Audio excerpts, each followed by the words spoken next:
Bienvenue sur Leadershift, le podcast qui fait bouger votre leadership. Bonjour, c'est Vincent. C'est l'été. C'est la pause estivale de Leadershift. Et donc, comme chaque année, j'ai décidé de faire des rediffusions. Cette année, au programme, j'ai décidé de faire dans le léger. Donc, nous aurons 4 épisodes dédiés à une série sur le guide du scénariste, The Writer's Journey. Quelles histoires nous racontons, pourquoi, quelles sont les étapes de ces histoires, c'est toujours les mêmes, quels sont les personnages qui sont dans ces histoires, ce sont toujours les mêmes aussi. C'est léger, ça s'écoute bien, je pense, parce que ça parle d'un sujet qui est sympathique. Donc ce seront les 4 prochains épisodes pour ces 4 prochaines semaines de juillet. Et puis le dernier épisode de la série de 5, ce sera un épisode sur la passion d'apprendre, qui était l'épisode 114, il y a déjà un moment, de Leadershift. Voilà, je vous laisse avec ça, je vous souhaite un excellent, un superbe, un magnifique été, et je me réjouis de vous retrouver en live le 12 août. À bientôt. Bienvenue sur Leadershift, le podcast qui fait bouger votre leadership. Bonjour, c'est Vincent, bienvenue dans Leadershift. Deuxième épisode de notre série sur l'épopée du héros ou de l'héroïne. Vous vous souvenez de l'épisode précédent, nous avions parlé de Christopher Vogler et de son idée et de celle de Campbell, que toutes les histoires finalement se ressemblaient, qu'elles avaient un certain nombre d'étapes qui étaient les mêmes, un certain nombre d'archétypes de personnages qui se retrouvent tout le temps. Et donc nous allons, dans cet épisode, étudier, détailler les étapes du voyage. Alors aussi bien Vogler que Campbell séparent le voyage en 3 actes, en 3 étapes. L'acte du départ et l'acte du retour avec au milieu, alors Vogel appelle ça le combat ou l'initiation, qui est en fait l'aventure elle-même. Donc 3 actes. Ces 3 actes se séparent en 12 étapes. Alors, un petit rappel. Dans l'acte du départ, il y a donc le monde ordinaire, l'appel à l'aventure, le refus de l'appel à l'aventure et la rencontre avec le mentor. Ensuite, un moment charnière qui est de franchir le premier seuil, qui permet de passer du monde ordinaire au monde extraordinaire. Et donc, une fois dans le monde extraordinaire, nous sommes dans le 2e acte, qui est l'acte du combat ou de l'initiation, avec 4 étapes, test allié-ennemi, l'approche, l'épreuve, la récompense. Ensuite, la 10e étape, c'est l'étape charnière de retour, c'est-à-dire le chemin du retour du monde extraordinaire vers le monde ordinaire, et donc 2 étapes pour l'acte du retour lui-même, qui est le héros de la résurrection et le retour avec l'élixir. Donc nous passons du monde ordinaire, étape 1 à 4, dans un monde extraordinaire, étape 6 à 9, pour revenir au monde ordinaire, étape 11 et 12, mais changé. Puisque l'objectif de cette quête, on peut souvent le concrétiser par l'obtention d'un élixir. On verra les différentes formes que celui-ci peut prendre. Alors, ces étapes, quelles sont leurs significations ? Le monde ordinaire. Dans le monde ordinaire, c'est notre zone de confort. C'est le monde dans lequel nous vivons aujourd'hui, dans lequel nous évoluons sans trop faire d'efforts dans le cadre de nos habitudes. Alors, il y a souvent des problèmes dans notre zone de confort. Ça peut être problème interne, problème externe. Problème interne dans le sens problème personnel, problème à l'intérieur de moi, ou un problème externe. L'injustice, changement climatique, etc. Et du coup, dans ce monde ordinaire, il y a toute une série de questions que nous ne nous posons pas, mais qui pourraient nous faire partir à l'aventure. Il y a une série de choses peut-être que nous ne voyons pas, ou que nous ne voulons pas voir. Ou quels sont les manques, par exemple, qui nous empêchent de dire « et ils vécurent heureux jusqu'à la fin des temps ». Pourquoi y a-t-il besoin de partir à l'aventure ? Pourquoi est-ce qu'on peut pas tout de suite dire « et ils vécurent heureux jusqu'à la fin des temps » finalement ? Bon, eh bien c'est parce qu'il y a des manques. Il y a quelque chose, il y a une chose de laquelle nous ne sommes pas satisfaits. Quelle blessure avons-nous qui nous empêche de vivre la vie dont nous avons envie ? Et c'est marrant parce que du coup c'est de vivre la vie que nous avons planifiée pour nous-mêmes. Mais on a vu à l'épisode précédent que cette vie planifiée, Campbell nous dit mais elle va pas vous arriver. des éléments vont venir déranger cette planification, vont venir déranger votre monde ordinaire. L'extraordinaire fera peut-être irruption dans l'ordinaire. Donc ce monde ordinaire, il est statique, il est habituel, mais il est instable. Et donc, deuxième étape, l'appel à l'aventure est une occasion, est une opportunité. Alors c'est souvent un événement extérieur qui provoque un appel intérieur. Ou ça peut être aussi un messager, le héros, qui vient, le héros AULT. Pardon, ça s'écrit pas AULT d'ailleurs. Ça s'écrit RAUT. Voilà, bon. Donc un messager qui vient nous amener une nouvelle, qui vient nous dire quelque chose. D'ailleurs, les événements sont neutres. C'est nous qui choisissons de les voir comme des menaces ou des opportunités. Menace à la stabilité de notre monde ordinaire ou opportunité de partir dans le monde extraordinaire du changement. Donc, on voit ici que l'appel à l'aventure, finalement, il peut être implicite, il peut être explicite. Il est souvent amené de l'extérieur. C'est quelque chose qui va nous arriver et qui va nous questionner. Donc, un inconfort survient et avec lui toutes les questions que nous avons vues à l'étape d'avant. Et donc, à cet inconfort, nous devons répondre. Y ferais-je quelque chose ou pas? Et ce que dit Campbell, étape 3, toujours du premier acte, c'est que souvent, nous allons refuser l'appel parce que nous n'avons pas l'énergie suffisante pour partir à l'aventure. Évidemment, il y a des risques. Nous nous sommes peut-être déjà brûlés par le passé à vouloir changer les choses ou les gens ou nous-mêmes. Donc nous allons créer des excuses, des justifications pour ne surtout pas partir à l'aventure, pour rester dans l'instabilité mais la sécurité de notre monde ordinaire. Et alors, une justification standard, c'est le gardien du seuil que nous allons devoir rencontrer si nous voulons passer dans le monde extraordinaire, nous fait peur. Ce gardien du seuil nous fait peur et nous découragera de nous mettre en route. Et pourquoi? Eh bien, c'est souvent par égoïsme du gardien du seuil. D'ailleurs, le rôle du gardien du seuil, nous le verrons dans l'épisode prochain, peut souvent être joué par quelqu'un qui est proche de nous, voire quelqu'un qui nous aime. Donc, le gardien du seuil fera tout pour nous décourager de nous mettre en route, mais aussi pour nous tester. D'où l'idée de seuil. Mais, une fois l'appel refusé, ou si nous refusons l'appel, il y a souvent une rencontre importante, qui est la rencontre avec le mentor. Et là, je vais vous lire un petit extrait. Vous, chercheurs craintifs, au bord du précipice de l'aventure, consultez les anciens de votre tribu. Cherchez ceux qui sont partis avant vous. Apprenez les coutumes secrètes qui révèlent les points d'eau, les sentiers à gibier et les buissons de baies, ainsi que les marais, les sables mouvants et les monstres à éviter. Un vieillard, trop faible pour partir à nouveau, vous dessine dans la terre une carte. Le chaman de la tribu presse quelque chose dans votre main, un cadeau magique, un talisman puissant qui vous protégera et vous guidera dans votre quête. Vous pouvez maintenant partir avec un cœur plus léger et une plus grande confiance, car vous emportez avec vous la sagesse collective de la tribu. Fin de citation. C'est la rencontre avec le mentor. Vous voyez qu'à la lecture de ce passage, vous vous remémorez les films, les livres préférés qui racontent vos histoires préférées, et vous voyez que cette rencontre avec le mentor est un des thèmes absolument récurrents qu'on trouve partout. Pourquoi?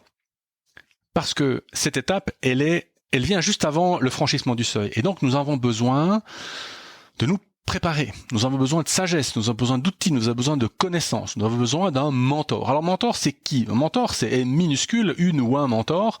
C'est devenu un nom, mais c'était un nom majuscule. C'était un nom mentor, M majuscule, qui est un ami d'Odyssée. Odyssée, donc, qui est un héros grec, qui est parti, alors évidemment, comme tous les héros grecs athéniens, partait en guerre contre Troie, et donc un long voyage, Odyssée, d'où l'Odyssée, l'idée de l'Iliade et de l'Odyssée aussi, chargé d'éduquer Télémaque, fils d'Odyssée. Mais, ce qui est intéressant, c'est que derrière les rideaux de cette histoire, de Mentor et d'Odyssée, il y a Athénée, qui est la déesse de la sagesse, qui pilote Mentor. Donc le mentor, c'est le tenant de la sagesse. C'est la personne qui va vous préparer ou préparer le héros ou l'héroïne à franchir le seuil. Alors le mentor n'est pas toujours un ami. C'est quelqu'un qui va vous donner les éléments nécessaires à votre aventure, mais la décision vous appartient encore. Ce sont aussi des personnes qui pourront vous aider pendant le voyage, plus tard. Donc la première rencontre avec le mentor a lieu à un moment décisif, c'est juste avant le franchissement du seuil, avant l'entrée dans le monde extraordinaire. C'est en fait le début de la préparation à l'entrée dans le monde extraordinaire. Et donc prochaine étape, donc l'étape pivot, nous quittons le premier acte et nous entrons dans le deuxième acte, qui est le franchissement du premier seuil, étape absolument importante puisqu'elle nous fait passer du monde ordinaire au monde extraordinaire. Alors, le franchissement du seuil ne se passe pas toujours volontairement. Un événement peut provoquer le franchissement. Par exemple, film catastrophe. Il y a une épidémie, il y a, pensez à Walking Dead, etc. Il y a un événement qui provoque, qui nous jette dans le monde extraordinaire. Pensez plus récemment à notre pandémie de la Covid-19. On s'est réveillé un matin avec un confinement, avec une pandémie mondiale. Donc, cet événement arrivé de l'extérieur nous a plongé dans le monde extraordinaire sans nous demander notre avis. Lors de ce franchissement de premier seuil, il y a là où les rencontres avec le ou les gardiens du seuil qui vont tester votre volonté de partir à l'aventure. Donc, c'est un moment à reconnaître. L'entrée dans le monde extraordinaire, pour nous repérer, prendre nos marques, nous installer. Une fois que nous avons franchi le seuil, nous allons passer un moment à découvrir dans quel monde nous sommes arrivés. Pensez aux films sportifs, dans lesquels la petite équipe qui vaut rien arrive dans le grand stade. On peut penser à Hoosiers ou on peut penser à d'autres films sportifs comme A League of Their Own aussi, où les joueuses arrivent les joueuses de baseball pendant la Deuxième Guerre mondiale arrivent dans un stade de baseball professionnel et c'est une équipe d'amateurs avec des femmes qui, pour la plupart, n'étaient jamais sorties de leur village. Donc ce franchissement de premier seuil, c'est aussi la découverte du nouveau monde, du monde extraordinaire. Et donc l'idée, évidemment, c'est de nous repérer, de prendre nos marques, nous installer, puisque nous allons être dans ce monde extraordinaire pour un moment. Alors, attention à l'aventurisme romantique. Le passage du seuil et l'arrivée dans le monde extraordinaire ne se passe pas toujours bien. Nous devons être préparés, d'où la nécessité d'avoir un mentor ou de rencontrer les gardiens du seuil. Nous passons à l'étape suivante. Nous sommes maintenant fermement installés dans le monde extraordinaire et donc nous allons être testés, être jugés dignes de vivre dans ce monde extraordinaire. C'est la phase test allié-ennemi. Alors ce ne sont pas encore des tests de vie ou de mort. Ce sont plutôt des challenges d'acclimatation au nouveau monde. Nous cherchons des alliés, des gens comme nous découvrons des ennemis, des personnages qui se mettent en travers de notre chemin. Ça peut être aussi des êtres chers de nouveau. Un ennemi dans le monde extraordinaire peut être notre épouse, notre époux, notre ami, notre enfant, notre collègue, notre chef. Nous trouvons parfois des compagnons de route, que Campbell appelle des sidekicks, donc des acolytes, des gens comme nous. Bref, nous découvrons le monde extraordinaire, nous identifions nos ennemis et nos rivaux, c'est une autre forme d'ennemi, nous reconnaissons nos points d'eau, nos points ressources, et formons notre équipe pour partir à l'aventure. Et le départ à l'aventure, finalement, c'est la prochaine étape, qui s'appelle l'approche. Nous sommes toujours dans le deuxième acte, et donc l'approche, c'est ce que Campbell appelle « the approach to the inmost cave ». Alors j'ai traduit ça, comme j'ai pu, l'approche de la grotte recluse. Alors la grotte recluse, c'est quoi ? C'est souvent l'antre du grand méchant. C'est le centre du mal. C'est vraiment l'endroit où la crise, on verra tout de suite l'étape d'après, c'est là où la crise va se passer. Donc l'approche de la grotte recluse, c'est une étape dans laquelle il y a une série de tests et de nouveaux gardiens, et de nouveaux ennemis, et de nouveaux alliés, mais cette fois sur le chemin vers la crise. D'accord ? Finalement, après s'être préparé, nous sommes en chemin vers. Donc nous marchons, c'est de nouveau dynamique. La phase test allié ennemi, c'est souvent dans le nouveau monde, dans le monde extraordinaire, mais de manière, je dirais, statique. Là, l'équipe avance vers la crise. Donc c'est l'étape de l'approche de la grotte recluse.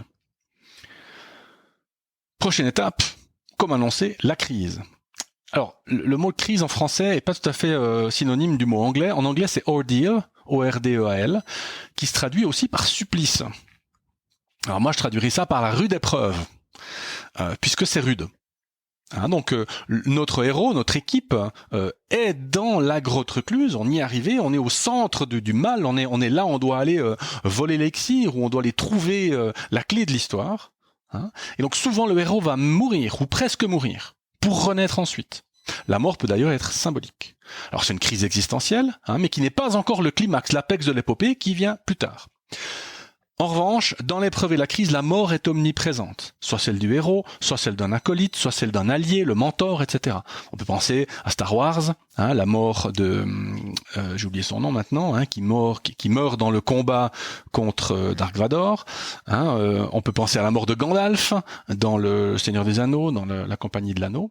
Et donc, cette rude épreuve, cette crise, se résume souvent à faire face à l'ombre, ou à un rival, ou à ses ennemis, et à ce qu'il doive y avoir des sacrifices pour que l'épreuve puisse continuer et que finalement le héros puisse arriver à destination. C'est souvent là que l'acolyte meurt, dans l'épreuve. Dernière étape du deuxième acte, c'est la récompense. La rude épreuve est vaincue. C'est le moment de célébrer avec les survivants. Il y a des scènes de feu de camp, il y a des scènes d'amour, il y a des scènes de relâche, de relaxation, de joie. La récompense est donnée au héros. Alors le nom symbolique de cette récompense, c'est l'épée avec un E majuscule, puisque c'est souvent un objet ou quelque chose qui va aider le héros dans sa quête. La récompense peut aussi directement être l'élixir, finalement, qui résoudra tous les problèmes du monde ordinaire, et en particulier ceux pour lesquels nous sommes partis à l'aventure. D'ailleurs, cet élixir, souvent, il va falloir le voler. Et on reprend Star Wars, le vol des plans de l'étoile noire, c'est typiquement un vol d'élixir. Alors, quoi qu'il en soit, lors de cette récompense, suite à la crise, c'est un nouveau héros qui émerge victorieux de la rude épreuve. Alors, nous avons terminé le deuxième acte, il faut maintenant entrer dans le troisième acte, donc c'est le chemin du retour, et donc c'est le moment pivot, c'est l'étape, la 10e étape. Et donc la plupart des héros retournent effectivement dans leur monde d'origine, mais c'est un choix. Il y a certainement des histoires dans lesquelles le héros reste dans le monde extraordinaire. Alors souvent, le héros retourne pour ramener l'élixir et résoudre la quête initiale. Donc évidemment, c'est pas un chemin facile. Surtout si l'ombre et ou le rival ou les ennemis n'ont pas été défaits à l'étape précédente. Donc il y a des scènes de poursuite, il y a des scènes de vol magique, vol dans l'air, ou carrément un retournement de situation. Le chemin du retour n'est de loin pas de tout repos. Et donc c'est sur le chemin du retour, étape 11, la résurrection. C'est le moment du climax, de l'apex de l'épopée. C'est un dernier challenge qui attend le héros, qui est de retour dans son monde ordinaire, souvent, et c'est souvent un challenge physique et ou mental. Alors dans les westerns, c'est le fameux showdown, ils sont au milieu, il y a un silence terrible, il y a des balles d'herbe qui volent, et ils sont face l'un à l'autre avec la petite musique de Sergio Leone, et puis, la musique d'Ennio Morricone plutôt, dans un film de Sergio Leone. C'est souvent là qu'il y a le combat final, au sabre laser par exemple, ou le choix final. C'est une vraie catharsis, c'est-à-dire que c'est le moment de la transformation finale du héros.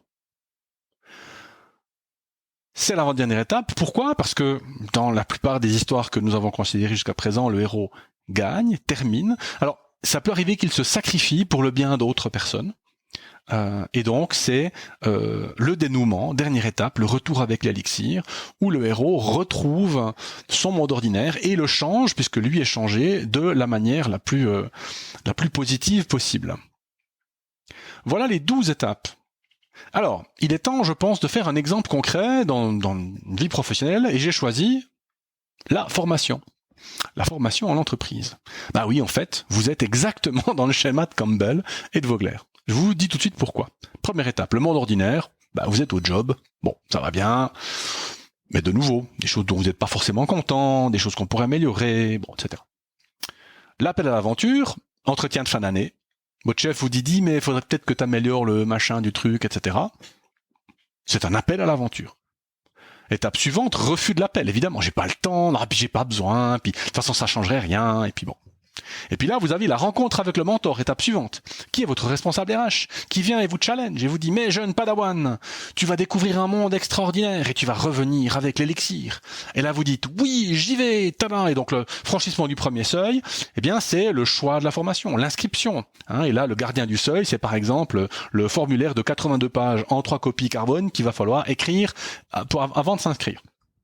Il faut se rendre à la formation, il faut prendre des vacances ou il faut négocier, enfin, tout ça, ce sont des gardiens de seuil qu'il va falloir vaincre pour arriver dans le monde extraordinaire. Et donc on entre dans le monde extraordinaire, et vous vous souvenez, je vous ai dit quand il y a l'arrivée dans un nouvel environnement. Et de la même manière que l'équipe de basket entre dans le stade, vous entrez dans la salle de formation. Et là, vous entrez dans la phase test allié-ennemi. Qui sont les participants? Qui est comme moi? Qui est le formateur ou la formatrice? Vous allez donc essayer d'apprendre à connaître votre nouvel environnement, votre environnement de formation. L'approche de la grotte recluse, c'est par exemple le suivi de la formation, juché d'embûches, de difficultés, d'incompréhension, de colère, de frustration, peut-être même la préparation de l'examen par exemple. L'épreuve, la rue d'épreuve, sans surprise, je vous mets un examen de certification, je me bats contre les experts, je me bats contre moi-même, je me bats contre les gens qui me donnent pas le temps, je me bats contre mon enfant qui veut absolument que je passe un week-end avec lui alors que je dois préparer etc., etc., etc. La récompense, c'est la certification, d'accord, la compétence. Vous revenez avec l'élixir. Sur le chemin du retour, c'est le retour en entreprise, dans votre job. Donc on repasse dans le monde ordinaire, mais alors là, il y a le climax de l'apex de votre aventure. Faut faire face aux collègues jaloux, au chef, peut-être au rival qui voulait votre poste. Et donc là, maintenant, l'idée, c'est d'utiliser l'élixir si chèrement acquis au mieux de ses possibilités pour, dernière étape, retour avec l'élixir, et donc appliquer l'élixir au mieux pour que vous soyez plus performant, que votre équipe aille mieux, que votre entreprise progresse, etc., etc., etc. Vous voyez que j'ai pris la formation en sachant que ça allait marcher. Pourquoi? Parce que la formation est un processus de changement, et Campbell, au travers de ses 12 étapes, nous parle simplement des processus de changement. Tout à fait simplement. Et donc, ce serait pas une surprise que dans beaucoup de processus de changement que vous vivez, vous puissiez finalement prendre de l'information de Campbell, de Vogler, de ce héros, que nous sommes, ou de cette héroïne que nous sommes, pour passer à travers ces changements. Voilà, c'était le 2e épisode de la série. La semaine prochaine, 3e épisode, nous allons cette fois étudier les archétypes de personnages que nous rencontrons lors de notre épopée, pour épisode suivant terminé par quelques applications pratiques. Voilà, j'espère que cet épisode vous a plu. S'il vous a plu, n'oubliez pas d'aller mettre une revue sur iTunes ou là où vous écoutez votre podcast. Et je vous dis à la semaine prochaine. Ciao.